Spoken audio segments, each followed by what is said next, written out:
تعالی علی محمد۔ فرمان مصطفیٰ صلی اللہ تعالی علیہ وآلہ وسلم، نیت المؤمنی خیر من عملی، مومن کی نیت اس کے عمل سے بہتر ہے۔ اللہ عز و جل کی رضا پانے اور ثواب کمانے کی غرض سے سلسلہ دیکھنے سے پہلے اچھی اچھی نیتیں فرما لیجیے۔ اللہ عز و جل کی رضا کی خاطر علم دین حاصل کروں گا، سیکھ کر دوسروں تک نیکی کی دعوت پہنچاؤں گا، خاص خاص باتیں لکھوں گا، اول تاخیر دیکھوں گا۔ میں حدیث رسول لایا ہوں، میں حدیث رسول لایا ہوں، لو مدینے کا پھول لایا ہوں، میں حدیث رسول لایا ہوں۔ الحمدللہ رب العالمین والصلاة والسلام علی سید المرسلین، اما بعد فاعوذ باللہ من الشیطان الرجیم، بسم اللہ الرحمن الرحیم۔ الصلاة والسلام علیک یا رسول اللہ وعلی آلک واصحابک یا حبیب اللہ۔ الصلاة والسلام علیک یا نبی اللہ وعلی آلک واصحابک یا نور اللہ۔ سرکار دو عالم نور مجسم صلی اللہ تعالی علیہ وآلہ وسلم نے ارشاد فرمایا کہ جبرائیل امین علیہ الصلاۃ والسلام نے مجھ سے عرض کی کہ رب تعالی فرماتا ہے، اے محمد صلی اللہ علیہ وسلم، کیا تم اس بات پر راضی نہیں کہ تمہارا امتی تم پر ایک سلام بھیجے تو میں اس پر 10 سلام بھیجوں؟ صلو علی الحبیب صلی اللہ تعالی علی محمد صلی اللہ علیہ وسلم۔ فیضان ریاض الصالحین کے سلسلے میں حاضر ہیں، اور آج کا موضوع ہے ظلم کے حرام ہونے کے بارے میں۔ ہمارے ہاں ظلم کی بے شمار صورتیں رائج ہیں۔ جان کے اوپر بھی ظلم ہوتا ہے، مال کے اوپر بھی ظلم ہوتا ہے، اور عزت و آبرو پر بھی ظلم ہوتا ہے۔ دین اسلام کی بنیاد ہی ظلم کو مٹانے پر ہے۔ اللہ تبارک و تعالی کے دین اسی لیے نازل ہوتے ہیں کہ لوگوں سے ظلم ختم ہو اور معاشرہ امن و سکون کے ساتھ زندگی گزارے۔ ہمارے دین کی ظلم کے بارے میں کیا تعلیمات ہیں اور ظلم کے بارے میں کس قدر شدت اور سختی کے ساتھ بیان کیا گیا ہے، اور ظلم کی حرمت کو کس انداز میں بیان کیا گیا ہے، اس کے حوالے سے کچھ آیات و حدیث عرض کروں گا۔ اللہ تبارک و تعالی ارشاد فرماتا ہے، ما للظالمین من حمیم ولا شفیع یطاع۔ ظالموں کے لیے نہ کوئی گہرا دوست ہوگا اور نہ کوئی شفاعت کرنے والا کہ جس کی شفاعت تسلیم کی جائے، جس کی بات کو مانا جائے۔ قیامت کے دن ظالموں کے لیے نہ کوئی گہرا دوست ہوگا اور نہ کوئی ایسا شفاعت کرنے والا کہ جس کی شفاعت قبول کی جائے۔ دوسری آیت مبارکہ اللہ تبارک و تعالی نے ارشاد فرمایا، وَمَا لِلظَّالِمِينَ مِن نَصِيرٍ، اور ظالموں کے لیے کوئی مددگار نہیں۔ قیامت کے دن ظالموں کے لیے کوئی مددگار نہیں ہوگا۔ مفسرین عمومی طور پر یہ بیان فرماتے ہیں کہ ایسی جگہوں پر ظالموں سے مراد کفار ہوتے ہیں، لیکن لفظ کا ظاہری اطلاق جو ہے وہ ظالموں کو، مطلق ظالموں کو ڈرانے کے لیے کافی ہے کہ ان کے لیے بھی ہو سکتا ہے کہ ایسی صورت ہو، بلکہ بعض احادیث سے یہ سمجھ آتا ہے کہ اللہ تبارک و تعالی حقوق العباد کے معاملات میں خود معافی نہیں دے گا، جس کا حق ہے اسی کے حوالے کیا جائے گا۔ پھر اس کے ساتھ معاملہ کیسے طے ہوتا ہے، اس کو مختلف احادیث کے اندر بیان بھی کیا گیا۔ احادیث مبارکہ مسلم شریف کی روایت ہے، حضرت جابر رضی اللہ تعالی عنہ سے روایت ہے، رسول اللہ صلی اللہ علیہ وآلہ وسلم نے ارشاد فرمایا، اتقوا الظلم، ظلم کرنے سے بچو، اس لیے کہ ظلم قیامت کے دن تاریکی ہی تاریکی ہے۔ ظلم قیامت کے دن بہت ساری تاریکیاں ہیں۔ اور لالچ سے بچو، اس لیے کہ لالچ نے تم سے پہلوں کو ہلاک کر دیا۔ اس لالچ نے لوگوں کو ابھارا اس بات پر کہ وہ لوگوں کا خون بہائیں اور حرام چیزوں کو حلال قرار دیں۔ اس حدیث مبارک میں دو باتیں بیان کی گئی ہیں اور دونوں کے اندر انجام کار جو ہے وہ ظلم ہی کا بیان۔ پہلی بات تو یہ فرمائی کہ ظلم سے بچو، کہ ظلم قیامت کے دن تاریکی ہی تاریکی ہے۔ قیامت کے دن کچھ لوگ تو نور میں ہوں گے، جو خدا کے فرما بردار، جو مخلوق کو نفع پہنچانے والے، جو اللہ کی عبادت میں مشغول رہنے والے ہوں گے وہ لوگ، اور جو ظلم کرنے والے ہوں گے وہ قیامت کی اندھیریوں میں اور تاریکیوں میں ہوں گے۔ دوسری بات فرمائی کہ لالچ سے بچو، کیونکہ لالچ نے تم سے پہلے لوگوں کو ہلاک کر دیا۔ اور حقیقت ہے کہ لالچ واقعی ایسی شے ہے کہ جو ہلاک کر دیتی ہے، اور ظلم پر ابھارنے میں بھی لالچ کا بڑا ہاتھ۔ لالچ کی وجہ سے بھائی کو قتل کر دیتا ہے، لالچ کی وجہ سے آپس میں رشتے ناطے ختم کر دیے جاتے ہیں۔ بہنیں وراثت میں حصہ مانگے تو بھائی ان سے اپنے رشتے توڑ لیتے ہیں، کیوں؟ مال کی لالچ میں۔ یہ ظلم مال کی لالچ میں ہوتا ہے۔ اور اب تو بدبختی اور بد نصیبی کی یہ حالت ہے کہ ہم آئے دن اخبارات میں پڑھتے ہیں اور اپنے ملک کے حالات کو دیکھتے ہیں کہ بیٹا اپنے باپ پر کلہاڑی کے وار کر کے اسے قتل کر دیتا ہے جائیداد کی لالچ کے اندر۔ کتنے واقعات، بلکہ ابھی بالکل ریسنٹلی جو ہے ایک واقعہ کہ بیٹے نے اپنے ایک رشتہ دار کے ساتھ مل کر اپنی ماں کو قتل کر دیا جائیداد ہتھیانے کے لیے۔ یہ ہے وہ چیز جو سرکار دو عالم صلی اللہ علیہ وآلہ وسلم نے ارشاد فرمائی کہ لالچ سے بچو، کہ لالچ نے تم سے پہلوں کو ہلاک کر دیا، اور اس لالچ نے لوگوں کو اس بات پر برانگیختہ کیا کہ وہ خون بہائیں اور حرام چیزوں کو حلال قرار دیں۔ تو اسی لالچ کی وجہ سے لوگ حرام کی پرواہ نہیں کرتے، اسی لالچ کی وجہ سے حلال و حرام میں تمیز نہیں کرتے، اسی لالچ کی وجہ سے اپنی ذمہ داریوں کو پورا نہیں کرتے، اسی لالچ کی وجہ سے اپنے رشتہ داروں سے دوری اختیار کر لیتے ہیں، اسی لالچ کی وجہ سے غریبوں کی مدد نہیں کرتے، اسی لالچ کی وجہ سے اپنے رشتے توڑ دیتے ہیں، اسی لالچ کی وجہ سے بہن بھائی ایک دوسرے سے جدا ہو جاتے ہیں۔ تو فرمایا کہ لالچ سے بچو کہ اس نے تم سے پہلوں کو ہلاک کر دیا اور یہ تمہیں بھی ہلاک کر سکتی ہے۔ ظلم کے اوپر ایک اور حدیث مبارک مسلم شریف کی روایت حضرت ابو ہریرہ رضی اللہ تعالی عنہ سے مروی ہے۔ رسول اللہ صلی اللہ علیہ وآلہ وسلم نے ارشاد فرمایا کہ حقوق جن کے ہیں قیامت کے دن انہیں لازمی طور پر لوٹائے جائیں گے، یعنی جس کا جو حق ہوگا دنیا کے اندر اگر وہ نہیں بھی لوٹایا گیا تو قیامت کے دن وہ حق حقدار کو مل کر رہے گا۔ پھر اس کی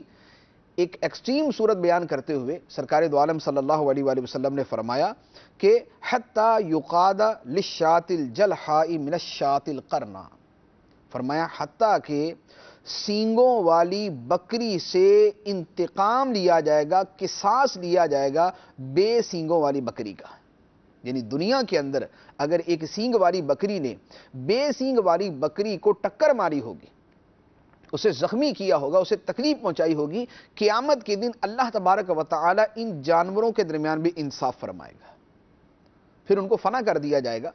تو جب جانوروں کے اندر بھی یہ معاملہ ہے کہ دنیا کے اندر اگر ایک جانور نے دوسرے کو تکلیف پہنچائی تو دنیا کے اندر تو اس کا کوئی بدلہ نہ بھی ہوا، لیکن قیامت کے دن اللہ تبارک و تعالی ان کے درمیان بھی عدل کروائے گا۔ تو جس انسان نے دوسرے انسان کو تکلیف پہنچائی ہو،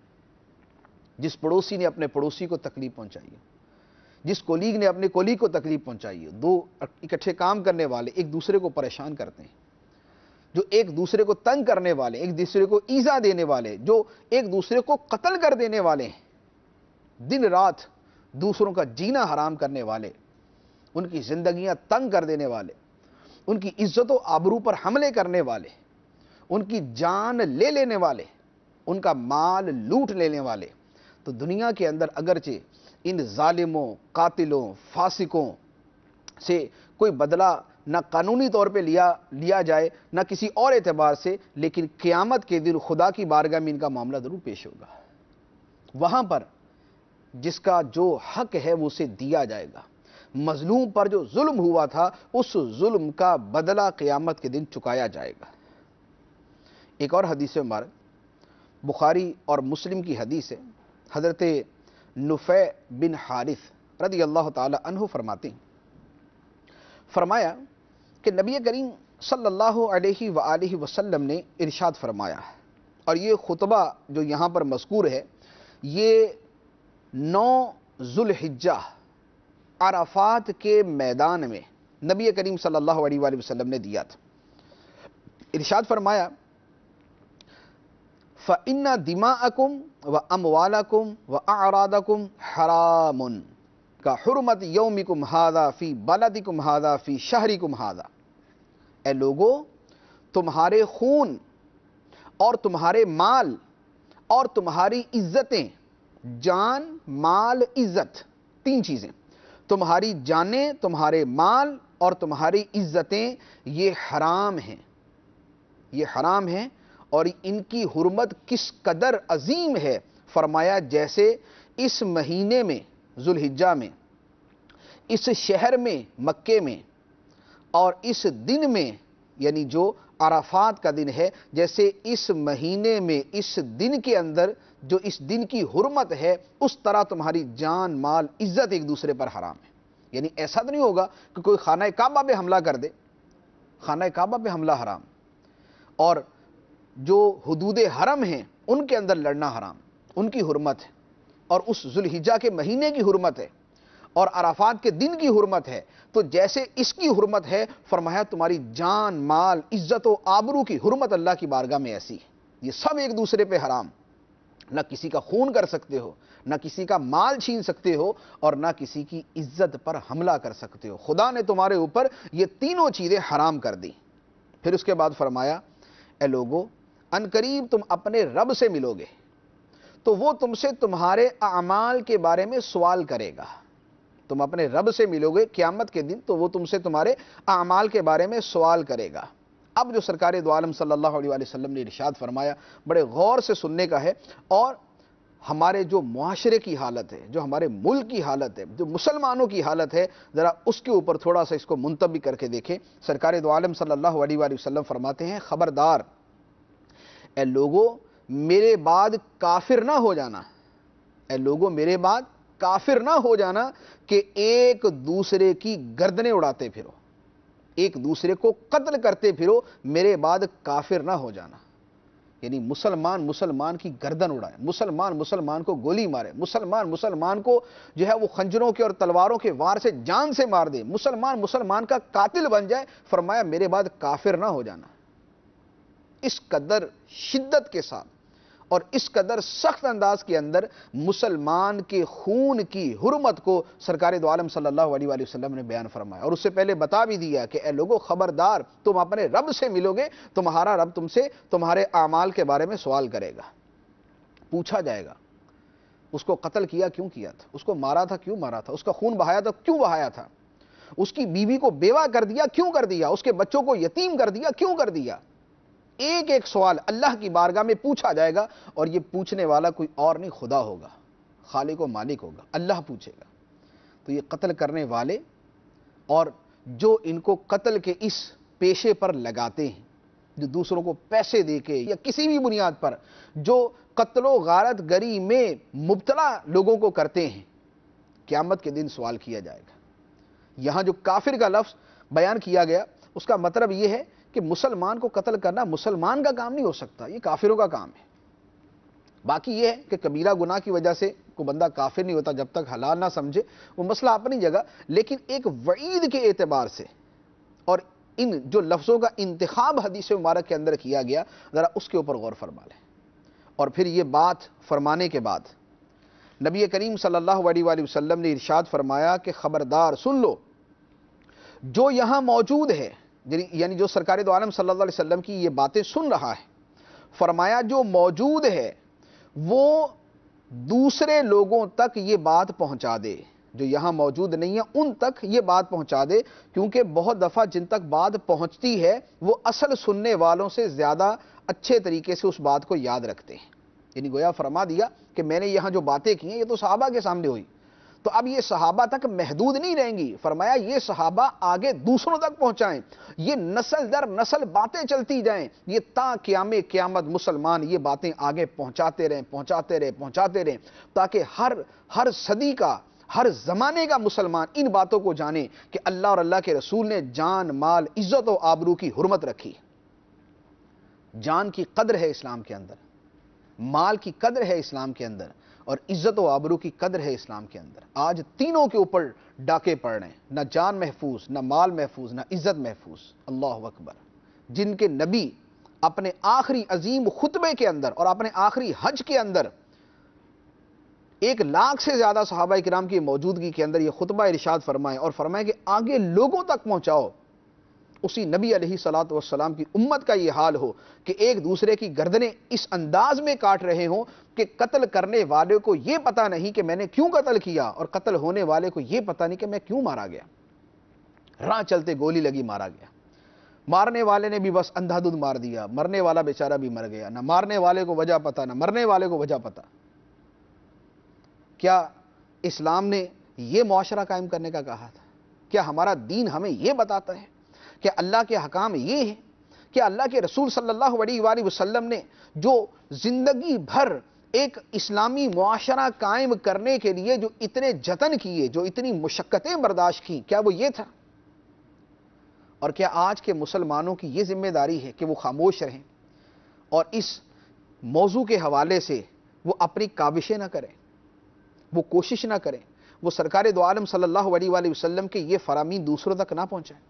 یہ مسلمان کی ذمہ داری۔ سرکار دو عالم صلی اللہ علیہ وسلم نے خود فرما دیا جو موجود ہے وہ دوسرے تک پہنچا دے، یعنی جس کو ان باتوں کا پتہ چل گیا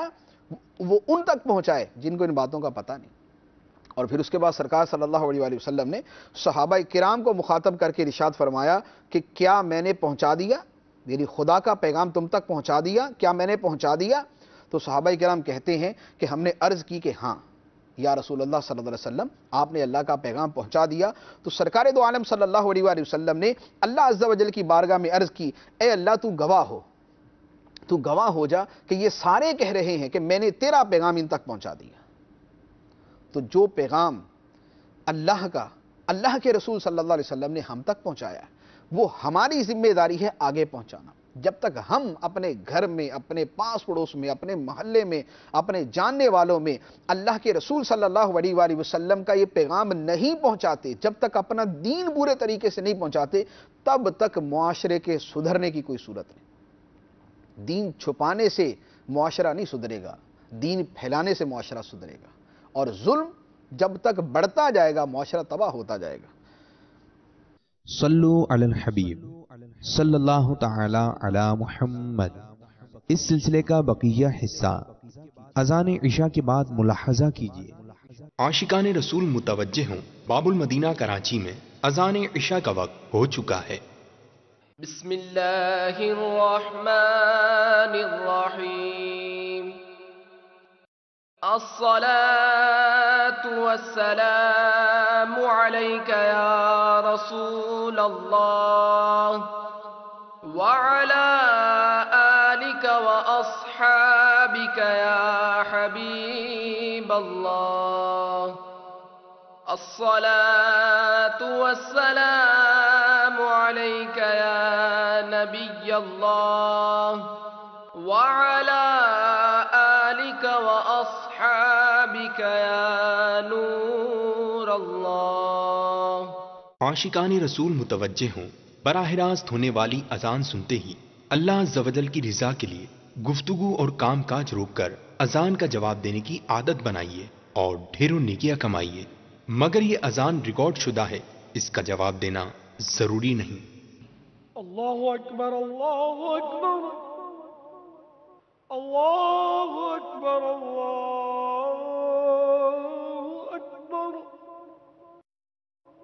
اشہد ان لا الہ الا اللہ، اشہد ان لا الہ الا اللہ،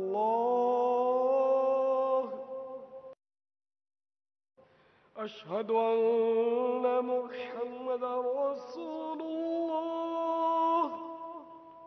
أشهد أن محمدا رسول الله حي على الصلاة حي على الصلاة حي على الفلاح حي على الفلاح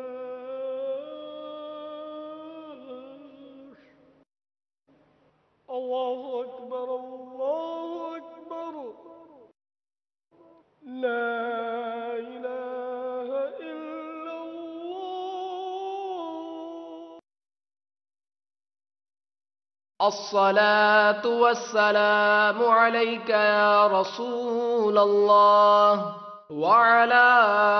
آلك وأصحابك يا حبيب الله اللهم رب هذه الدعوة التامة والصلاة القائمة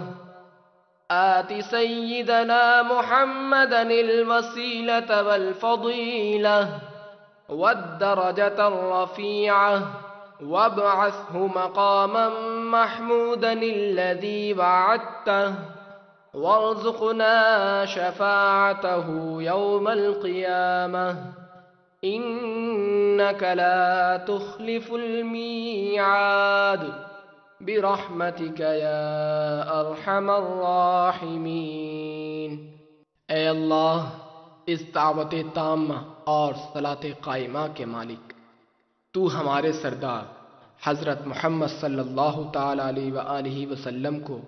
وسیلہ اور فضیلت اور بہت بلند درجہ عطا فرما، اور ان کو مقام محمود میں کھڑا کر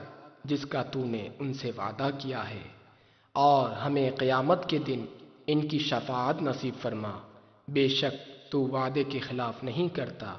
ہم پر اپنی رحمت فرما، اے سب سے بڑھ کر رحم کرنے والے۔ الصلاة والسلام عليك يا نبي الله وعلى آلك وأصحابك يا نور الله صلوا على الحبيب صلى الله تعالى على محمد۔ دعوت اسلامی کے اشاعتی ادارے مکتبۃ المدینہ کی مطبوعہ 419 صفحات پر مشتمل شیخ طریقت امیر اہل سنت دامت برکاتہم العالیہ کی مائناز تالیف مدنی پنجسورہ کے صفحہ 159 پر بحوالہ مجمع الزوائد منقول ہے۔ حضرت سیدنا انس رضی اللہ تعالی عنہ سے مروی ہے کہ نبی رحمت، شفیع امت، شہنشاہ نبوت، تاجدار رسالت صلی اللہ تعالی علیہ وآلہ وسلم نے فرمایا، جس نے نماز کے بعد یہ کہا سبحان اللہ العظیم وبحمدہ لا حول ولا قوة الا باللہ، تو وہ مغفرت یافتہ ہو کر اٹھے گا۔ صلوا على الحبيب صلى الله تعالى على محمد۔ صلو علی الحبیب صلی اللہ تعالی علی محمد۔ سلسلے کا بقیہ حصہ ملاحظہ کیجیے۔ ایک اور ظلم کے اوپر حدیث مبارک حضرت عائشہ رضی اللہ تعالی عنہا سے مروی ہے۔ رسول اللہ صلی اللہ علیہ وآلہ وسلم نے ارشاد فرمایا، جس نے ایک بالشت برابر کسی کی زمین پر ظلم کیا، ایک بالشت برابر کسی کی زمین پر ظلم کیا یعنی قبضہ کر لیا، اللہ تعالیٰ 7ویں زمین تک اس کا توق بنا کر اس کے گلے میں ڈالے گا، 7ویں زمین تک کا توق بنا دے گا۔ علماء کرام نے اس کے 2 مطلب بیان کیے۔ ایک تو یہ فرمایا کہ جتنی کسی کی زمین قبضہ کی 7ویں زمین تک وہ جتنا بھی وہ سارے کا سارا ملبہ بنتا ہے، مٹی بنتی ہے، پہاڑ اور پتھر اور لاوا اور جو کچھ بھی اس کے اندر سے نکلتا ہے، اس تمام کا وزن جو ہے وہ خدا اس ظالم جس نے زمین پہ قبضہ کیا، پلاٹ پہ قبضہ کیا، اس کے گلے کے اندر ڈال دے گا۔ تو اٹھاؤ اس کو، اسی زمین پر تو نے قبضہ کیا تھا۔ اور ایک مفہوم یہ بیان کیا گیا کہ اس ظالم سے کہا جائے گا کہ 7ویں زمین تک اس کو کھودو، اس کی کھدائی کرو، جتنا تو نے قبضہ کیا تھا جتنے ایریے کے اوپر اس کی کھدائی کرو۔ یہ حدیث مبارک ہے ایک بالشت کے بارے میں۔ ایک بالشت کتنی ہے؟ یہ چند انچ بنتی۔ جب ایک بالشت کا یہ حال ہے تو یہاں جو اتنی زمین پہ قبضہ کر لیتے ہیں کہ جس کے اوپر آدمی چلتے چلتے ویسے تھک کے گر جائے، جو کنالوں کے اوپر، ایکڑوں کے اوپر اور بڑے بڑے میدانوں کے اوپر قبضے کر کے بیٹھے ہوئے ہیں، ان کا انجام کیا ہوگا؟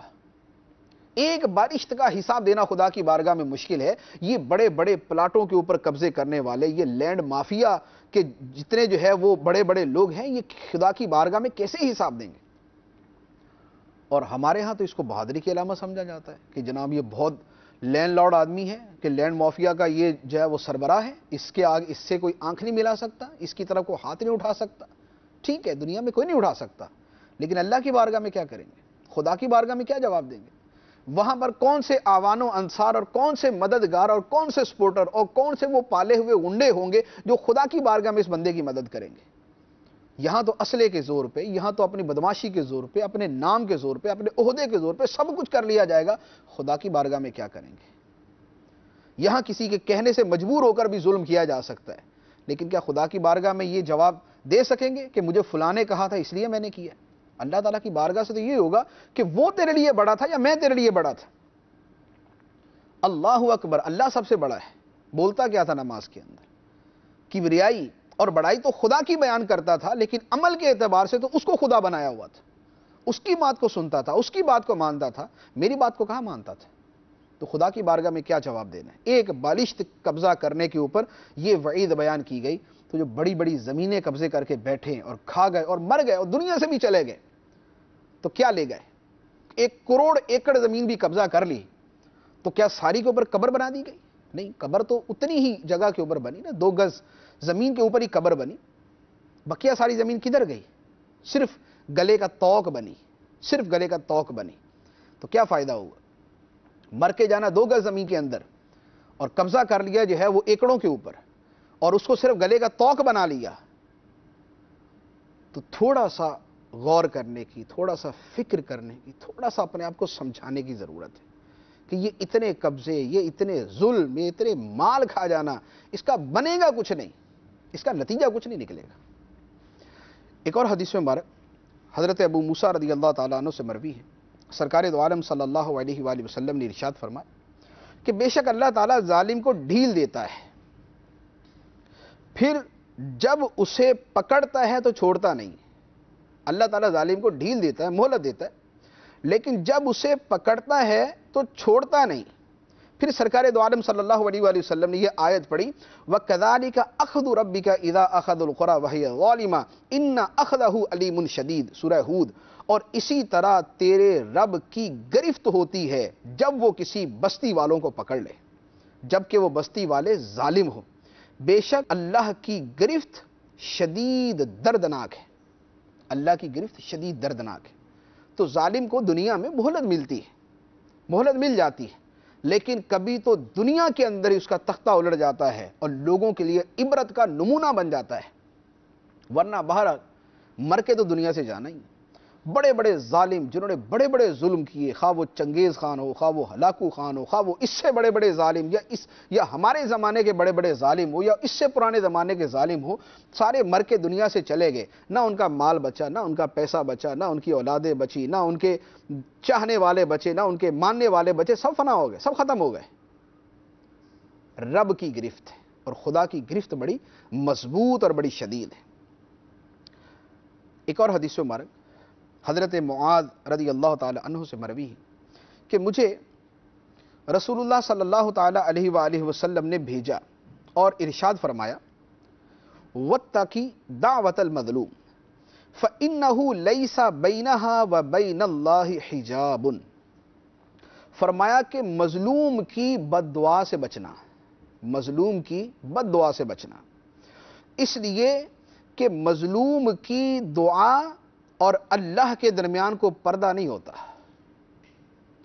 مظلوم کی دعا اور اللہ کے درمیان کوئی پردہ نہیں ہوتا۔ ہمارے لوگ کتنی آسانی کے ساتھ مظلوموں کی بد دعائیں لیتے ہیں، غریبوں کی جن کا مال کھا گئے، یتیموں کی جن کے باپ کو قتل کر دیا، بیواؤں کی جن کے شوہروں کو قتل کر دیا، کتنی بد دعائیں لیتے ہیں۔ پھر ظلم کرنے کے اتنے طریقے، عزت والے کی عزت اچھالنا کتنا آسان ہے، رشوت لے کر لوگوں پر ظلم کرنا کتنا آسان ہے۔ مقرر کیا گیا لوگوں کی حفاظت کے لیے اور انہیں قانون کا پابند بنانے کے لیے، لیکن انہیں رشوت کے اوپر مجبور کر دیا جاتا ہے۔ بعضوں کا تو چند روپے، بعضوں کا چند 100 روپے کی رشوت کے ذریعے دوسروں پر ظلم کیا جاتا ہے۔ ایک آدمی بڑی مشکل سے کچھ کمائی کماتا ہے، ظالم اس سے وہ کمائی چھین لیتا ہے، ڈاکو چھین لیتا ہے۔ ایک آدمی نے پیسے جوڑ کے موبائل خریدا، یہ ظالم پہنچے اس کا موبائل چھین کے لے گئے۔ ایک آدمی بیچارے کو پورے مہینے کی تنخواہ ملی، مہینے کے آخر کے اوپر ڈاکو اس کی تنخواہ چھین کے لے گئے، وہ کتنی بد دعائیں دے گا۔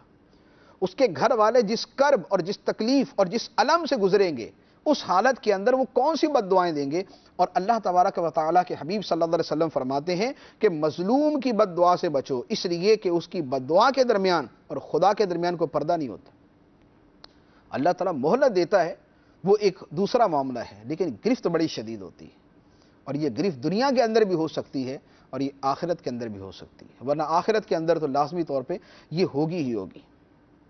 پھر یہ رشوت لینے والے، اچھا پھر یہاں پر ایک اور عرض کروں کہ رشوت لینے کے اندر ایک پہلو تو یہ ہوتا ہے کہ جبراً رشوت لی جاتی ہے، جیسے ہمارے ہاں بہت سارے محکمے مشہور ہیں رشوت لینے کے اندر کہ جبراً رشوت لیتے ہیں، وہاں کام ہو ہی نہیں سکتا رشوت کے بغیر۔ اگر کوئی خوشی سے رشوت دے تو وہ بھی حرام ہے، حرمت اس کی بھی ویسی کی ویسی ہے کہ اگر کوئی خوشی سے رشوت دیتا ہے تو وہ بھی حلال نہیں ہو جاتی۔ اس پر بھی حدیث مبارک، یہ بخاری اور مسلم کی حدیث مبارک ہے کہ سرکار دو عالم صلی اللہ علیہ وسلم نے ایک شخص کو کسی جگہ پر صدقات وصول کرنے کے لیے بھیجا، تو وہ جب وہاں سے واپس آئے تو 2 ڈھیر لگا دیے اور کہا کہ یہ تو ڈھیر ہے صدقات کا اور یہ ڈھیر لوگوں نے مجھے تحفے دیے، یہ دوسرا ڈھیر ہے لوگوں نے مجھے تحفے دیے۔ رسول اللہ صلی اللہ علیہ وآلہ وسلم ممبر پر کھڑے ہوئے، اللہ کی حمد و ثنا کی اور پھر فرمایا کہ میں تم میں سے کسی آدمی کو کوئی کام کرنے کو دیتا ہوں تو وہ میرے پاس آ کر کہتا ہے کہ یہ تو آپ کے لیے ہے، یعنی صدقات جو جمع ہوئے وہ ہے، اور یہ مجھے ہدیہ کیا گیا، یہ مجھے تحفہ دیا گیا۔ جو عہدے دار ہے وہ یہ آ کے کہتا ہے۔ اب سرکار دو عالم صلی اللہ علیہ وسلم کے الفاظ مبارکہ سنیے، اور ہمارے عہدے دار، خواہ وہ پولیس میں ہے، خواہ وہ کسی جو ہے وہ اس کے سوئی گیس کے محکمے میں ہے، خواہ وہ بجلی کے محکمے، وہ کسی بھی محکمے کے اندر جن کو تحائف ملتے ہیں اور لوگ بڑی خوشی سے مسکراتے ہوئے دیتے ہیں اور لینے والے کہتے ہیں یہ تو تحفہ دیا ہے،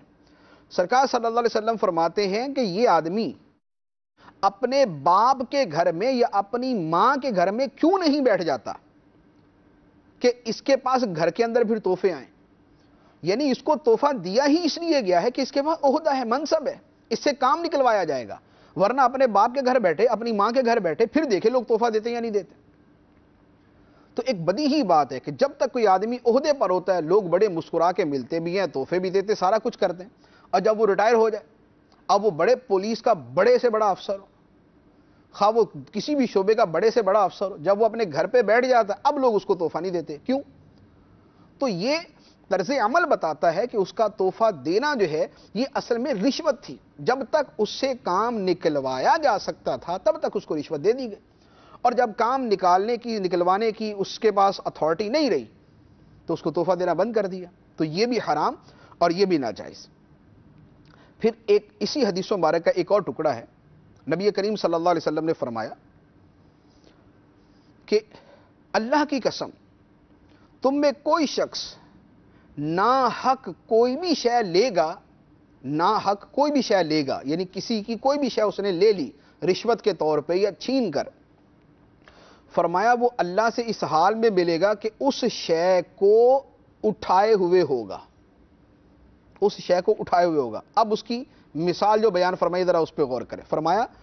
کہ میں تم میں سے ہرگز کسی کو نہیں پہچانوں گا جو اللہ سے اس حال میں ملے کہ اس نے کوئی اونٹ اٹھایا ہوا ہے جو اونٹ بڑبڑا رہا ہے، یا اس نے کوئی گائے اٹھائی ہوئی ہے جو گائے ڈکرا رہی ہے، یا اس نے کوئی بکری اٹھائی ہوئی ہے جو بکری منمنا رہی ہے۔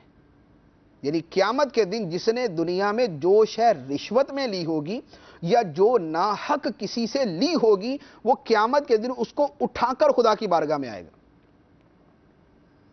اب جس نے اونٹ قبضہ کیا تو اونٹ اٹھائے ہوئے خدا کی بارگاہ میں پہنچے گا، کسی کی بکری چھین لی ہے تو بکری اٹھا کے خدا کی بارگاہ میں جائے گا۔ تو اب جنہوں نے بلڈنگوں پر قبضے کیے، جنہوں نے فلیٹوں پر قبضے کیے، جنہوں نے پلاٹوں پر قبضے کیے، جنہوں نے دوسروں کے یہ موبائل چھینے یا دوسروں کی رقم چھینی ہے، یہ تمام کی تمام اٹھا کر مجمع قیامت کے اندر خدا کی بارگاہ میں پیش ہوں گے، اور وہ جانور جو قبضہ کیے وہ خدا کی بارگاہ میں بڑبڑا رہے ہوں گے، بول رہے ہوں گے، اور جو چیز اٹھائی ہوگی وہ اپنے کندھے پہ لاد کے خدا کی بارگاہ میں جائے گا۔ تو اب جس نے جو کچھ چھینا ہے وہ دیکھ لے، جتنا چھینا ہے خدا کی بارگاہ میں جا کے پیش کرنا پڑے گا کہ یا اللہ یہ چھین کے لایا ہوں، دنیا کے اندر اور تو جو کیا سو کیا، البتہ یہ بھی ساتھ کر کے آیا ہوں، اتنی بلڈنگیں قبضہ کی تھی، اتنے پلاٹ میں نے کھائے تھے، اتنے میں نے جانور دوسروں کے قبضہ کیے تھے، اتنے میں نے موبائل چھینے تھے، اتنی میں نے لوگوں کے پیسے چھینے تھے، اتنی میں نے موٹر سائیکلیں چوری کی تھی، اتنی میں نے کاریں چھینی تھی، جو کچھ دنیا کے اندر ناحق کسی کا لیا ہوگا خدا کی بارگاہ کے اندر لوگوں کو لے کر جائے گا۔ تو یہ جتنے بھی ظالم اور یہ جتنے بھی اس طرح کے قبضے کرنے والے، یہ غور کریں انجام کیا ہوگا۔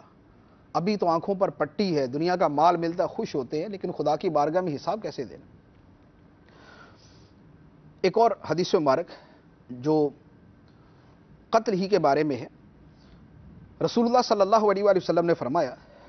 کہ مومن اپنے دین کی گنجائش کے اندر رہتا ہے جب تک کوئی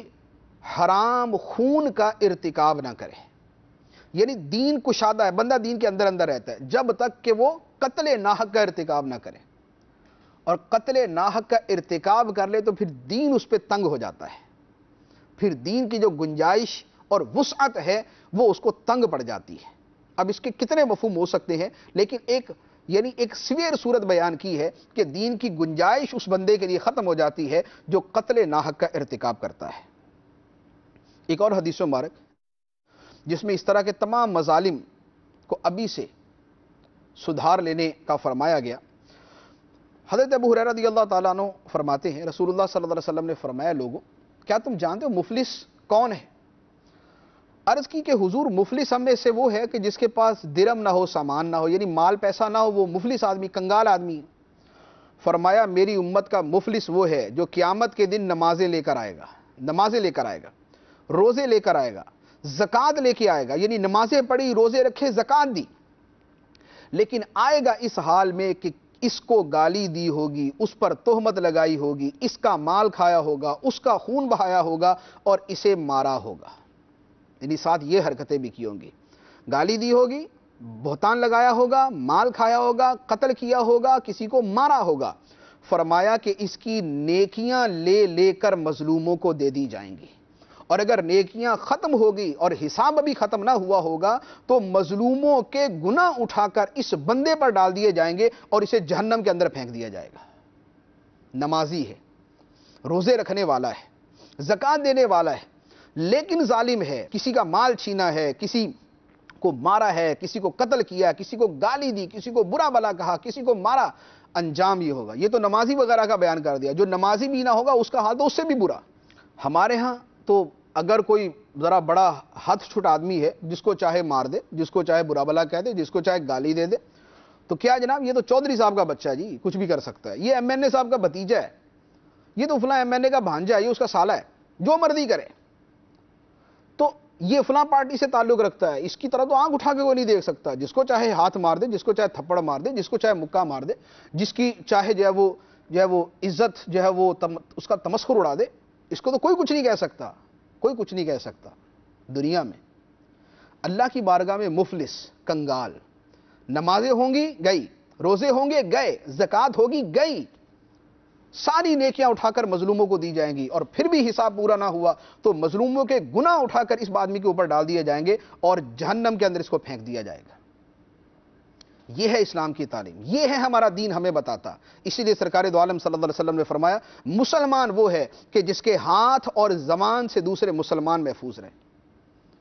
ہاتھ اور زبان سے دوسرے مسلمان محفوظ رہیں، زبان سے کسی کو گالی نہ دے، برا نہ کرے، غیبت نہ کرے، جھوٹ نہ بولے، بہتان نہ لگائے، وعدہ خلافی نہ کرے، اور ہاتھ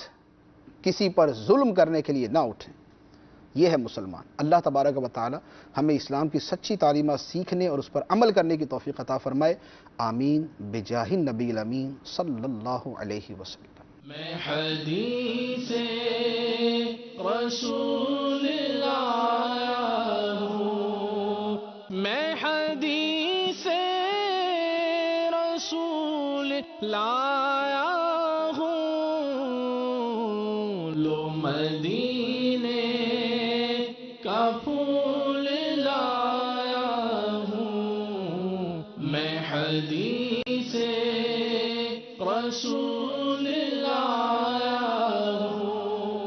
انشاء اللہ عز و جل تجارت کے شرعی معاملات سے آگاہی دینے کے لیے 4 مئی 2014 سنی عیسوی بروز اتوار دن 2:26 پر مبلغ دعوت اسلامی پر نگرانی مرکزی مجلس شورا حضرت مولانا حاجی ابو حامد محمد عمران الطاری مدظلہ العالی تاجر کو کیسا ہونا چاہیے کہ اصلاحی بیانات کا تسلسل برقرار رکھتے ہوئے مصطفیٰ جان رحمت کا سفر تجارت کے موضوع پر سنتوں بھرا بیان فرمائیں گے۔ عاشقان رسول بالخصوص تاجر اسلامی بھائیوں سے اس سنتوں بھرے بیان میں شرکت کی مدنی التجا ہے۔ نیز یہ سنتوں بھرا بیان مدنی چینل پر بھی براہ راست ٹیلی کاسٹ کیا جائے گا انشاء اللہ عز و جل۔ صلو علی الحبیب صلی اللہ تعالی علی محمد۔ مجھے اپنی اور ساری دنیا کے لوگوں کی اصلاح کی کوشش کرنی ہے انشاءاللہ عز و جل۔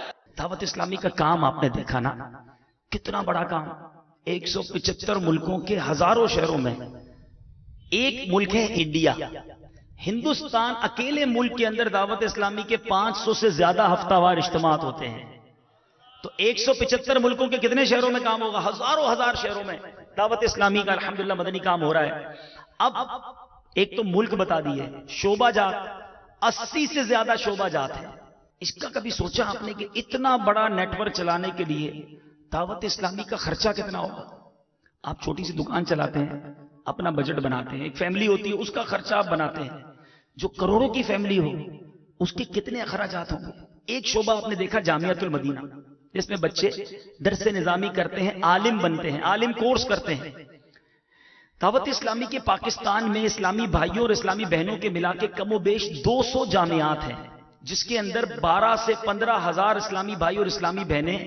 عالم اور عالمہ کورس کر رہے ہیں۔ اس ایک ڈپارٹمنٹ کو یاد رکھنا، 80 سے زیادہ شعبے ہیں، اس ایک شعبے کو چلانے کے لیے دعوت اسلامی کے کم و بیش 18 کروڑ روپے کے اخراجات ہیں، سال کے 18 کروڑ روپے۔ اب غور کیجئے گا۔ دوسرا شعبہ ہے مدرسۃ المدینہ، چھوٹے چھوٹے مدنی منع مدنی منیاں، پاکستان میں کم و بیش 80,000 مدنی منع اور مدنی منیاں قرآن پاک کی مفت تعلیم حاصل کر رہے ہیں۔ فقط اس سال کی کارکردگی یہ ہے کہ اس سال دعوت اسلامی کے ان مدارس سے 3,500 بچوں نے حفظ قرآن مکمل کیا ہے۔